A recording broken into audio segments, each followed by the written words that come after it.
Okay, so we have the New Balance Fresh Foam More version 3 versus the Nike Infinity, nope. Okay, so we have the new, okay, so we have the New Balance Fresh Foam More version 3 versus the Nike ZoomX Invincible.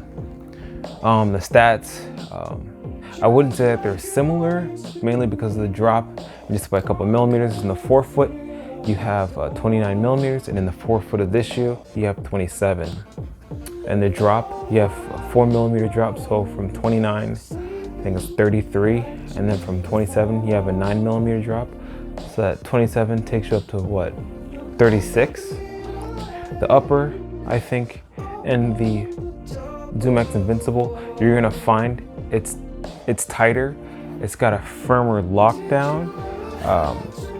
It doesn't necessarily breathe as well, and I find that it can actually hurt your foot.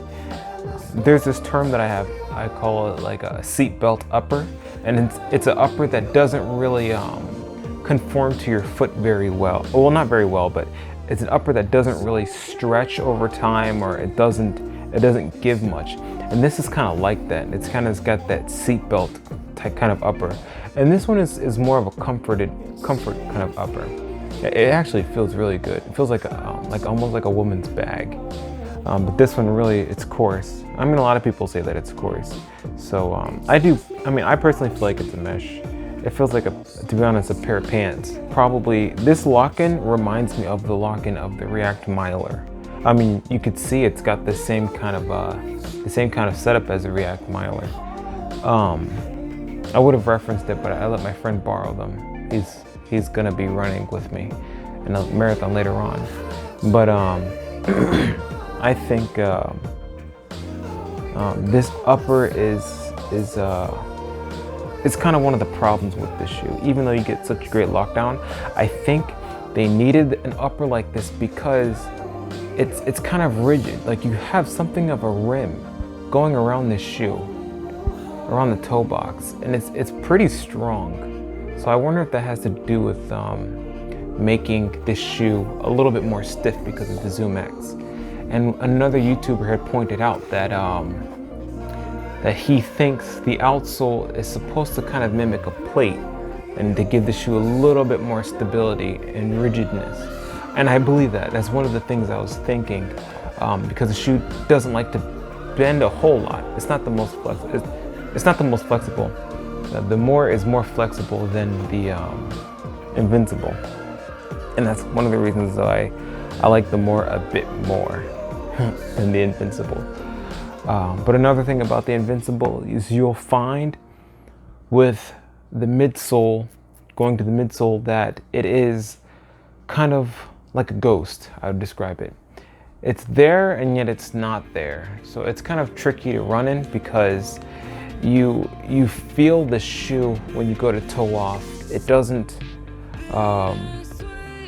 let you run exactly the way you want to. And I think that's mainly because of the drop and the aggressive rocker. It's very aggressive in the front, or perhaps it's the toe off that's very aggressive. It's super thin, right? Like my finger's just touching the midsole, right from the top, and like it's just super thin up there. And so right here, it's not super thick. I wonder how it's even 27. It looks like it's 27 millimeters, just over an inch. But I have over 50 miles in these. I'm just running in them 1 day a week on my recovery day, which is like 4 or 5 miles. And they haven't changed. I've ran 6 miles and then 7 miles, and the shoe literally feels the same way the whole way through. And right now I'm 206 pounds. When I started the channel, when I first got these, I was 214. I think that's mainly because of, just running so much and training. I'm not lifting weights as much. But after I finish my marathon, I'm going to lift more weights before my 10K to just build some strength. And then I just see where I go from there. But that's beside the fact. This midsole, I feel like it's like a freebie. You get to run without the punishment of running.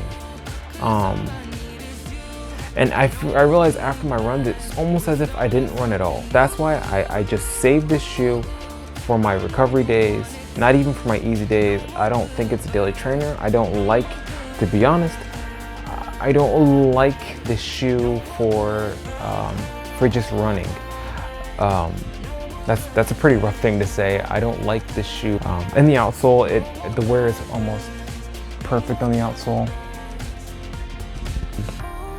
For over 50 miles, almost 60, I mean, and I'm heavy, this shoe is not, it hasn't changed.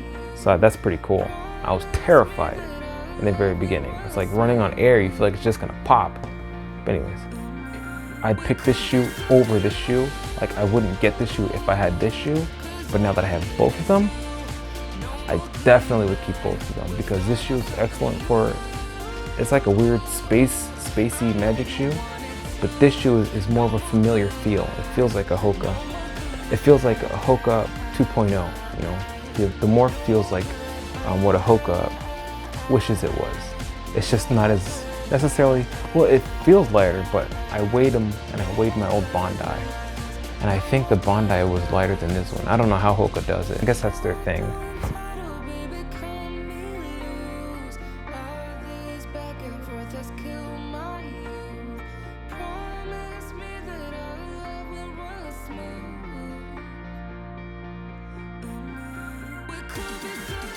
So that's how I feel.